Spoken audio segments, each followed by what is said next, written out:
बोलिए आई मात की जय। जैसा मैंने कल निवेदन किया था, अपन अभी चर्चा दीवान पद परंपरा पे कर रहे हैं।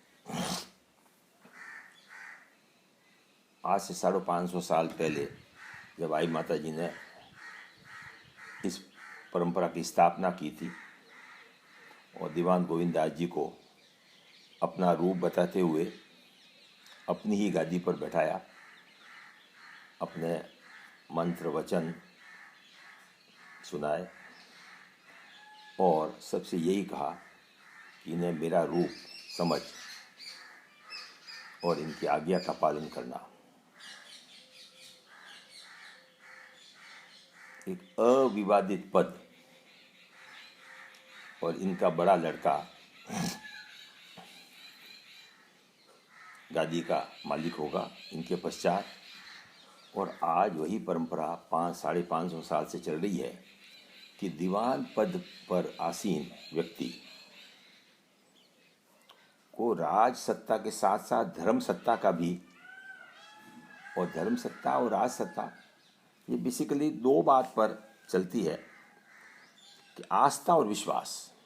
आई माता जी कह के पधार गए तो कभी भी, जैसा भी ये चल रहा है राजस्थान में, एमपी में मुख्यमंत्री को हटाना बनाना और सत्ता परिवर्तन, जब राजा का स्वर्गवास होता था तो आपस में भाइयों में भारी झगड़े होते थे, कौन सत्ता आसीन होगा। सेनापति अपना स्थान सुरक्षित करने की कोशिश करता, प्रधानमंत्री अपना।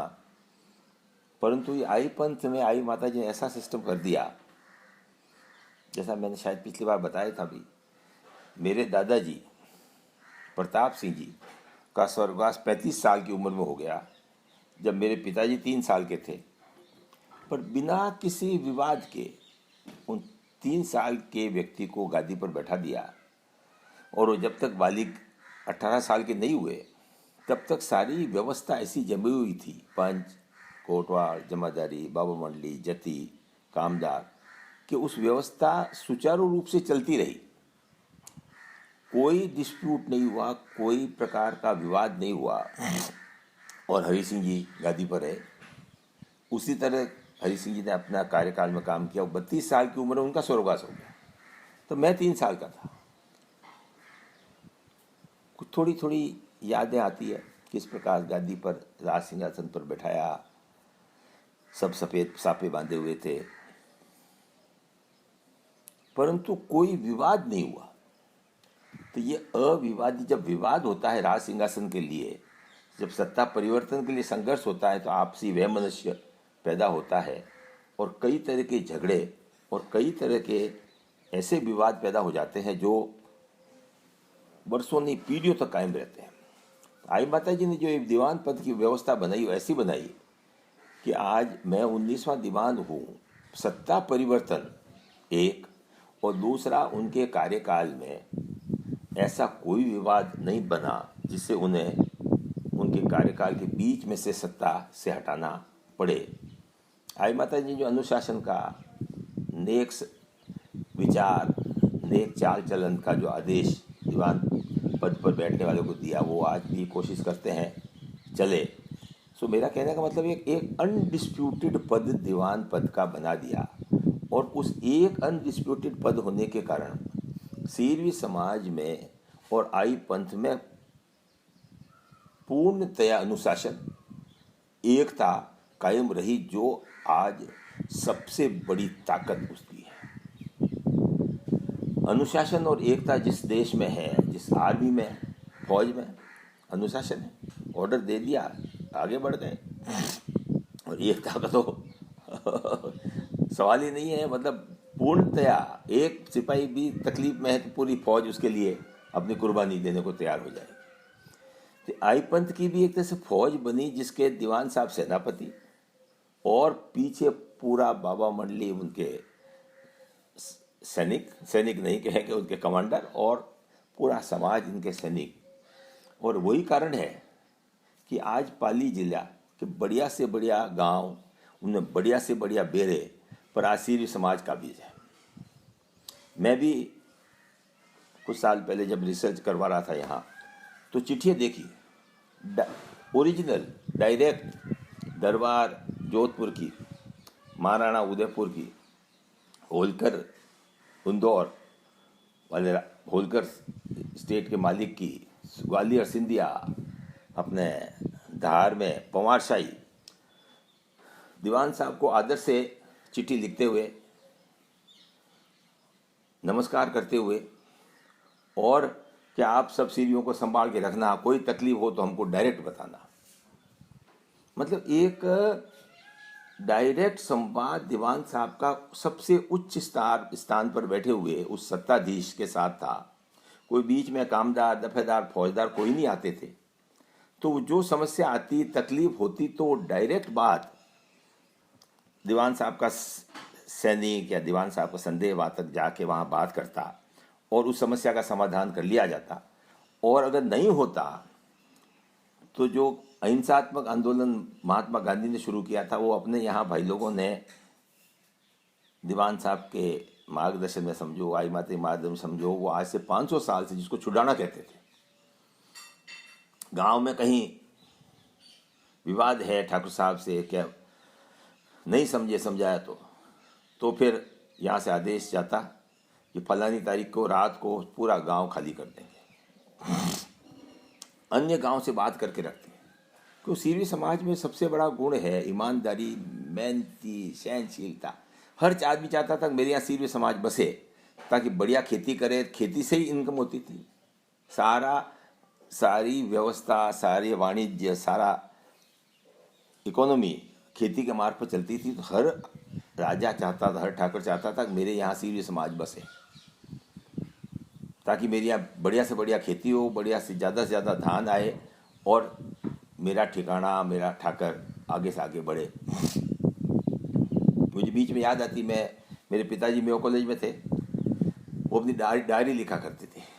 एक दिन डायरी में लिखा था कि मैं जब अन्य ठाकरों के साथ में, कोट साहब के साथ में खेल रहा था, कुछ एक जगह बदमाशी कर रहा था, रायपुर के मुसाहिब थे चारण सरदार, उन्होंने मुझको बुला के कहा, अरे दीवान साहब, ये सब ठाकर है ना, ये रायपुर, निबाज, रास, ये सब ठिकाने के पीछे ठाकर हैं। पूरा ठिकाना है, 10-12 गांव है, इनकम है, ये तो कैसे बेवकूफ़ होंगे तो भी इनका काम चल जाएगा। पर आपके यहाँ ठाकर के पीछे ठिकाना है, ठाकर काबिल होगा तो ठिकाना चलेगा।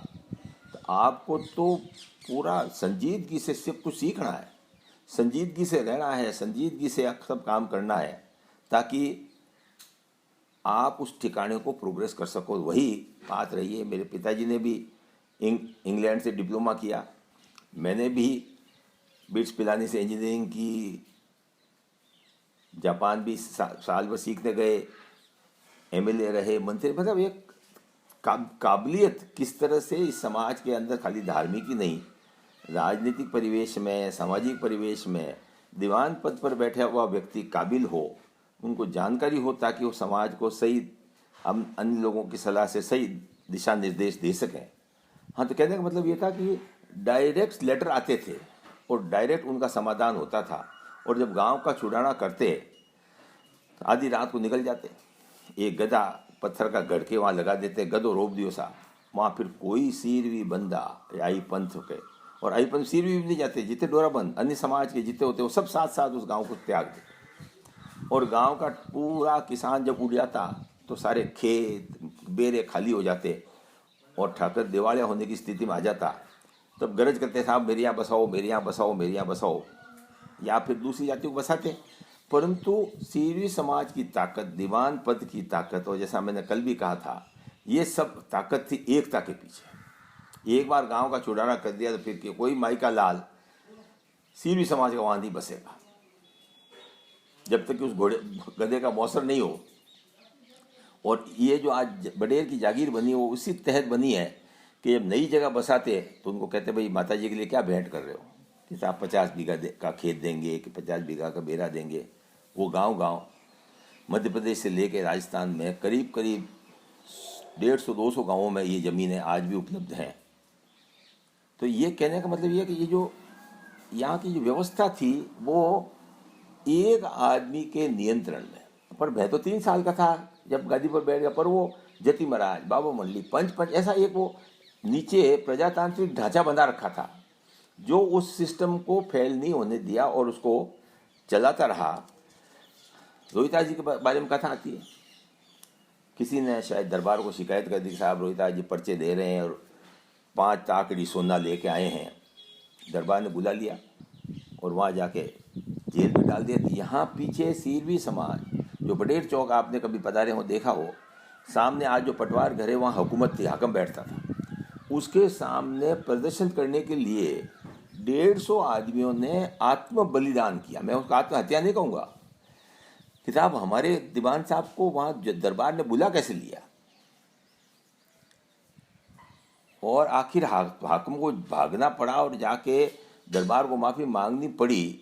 150 आदमी पूरे दुनिया के इतिहास में, विश्व के इतिहास में ऐसा कोई उदाहरण नहीं होगा जहाँ 150 आदमियों ने अपने गुरु के, खाली जोधपुर बुलाया जिसमें, और इसके बाद जोधपुर दरबार को ने जोड़ और पीपलिया तो भेंट किया ही, पर साथ साथ एक परवाना निकाला कि कोई भी मेरे एरिया का कोर्ट दीवान साहब को कोर्ट में सम्मन दे के हाजिरी देने को नहीं कहेगा।